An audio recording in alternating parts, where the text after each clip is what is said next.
La madreña llenó de color Oviedo durante más de 3 años. En el 2011, la ciudadanía de Oviedo recuperó este espacio que estaba en manos de la especulación urbanística, una trama de corrupción conocida como la Operación de los Palacios. El PP y el PSOE se volvieron a alinear contra los intereses de la mayoría de ovetenses y asturianos. El pacto, denunciado por la propia Sindicatura de Cuentas, deja una factura en nuestros bolsillos de más de 50 millones de euros. Ahora, hace un mes, el Ayuntamiento de Oviedo dio permiso para el derribo de la madreña.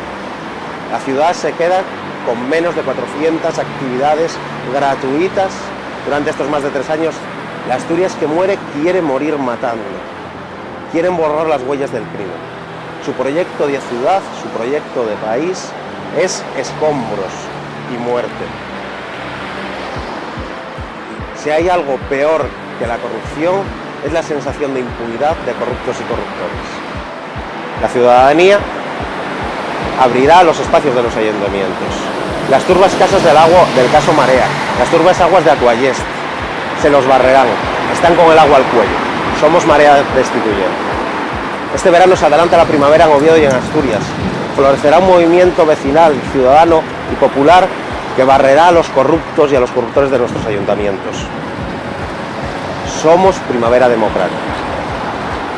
Soy Rubén Rosón Fernández y me presento a la Secretaría General de Podemos en Oviedo, bajo el proyecto Somos Asturias. Vive la Primavera Democrática.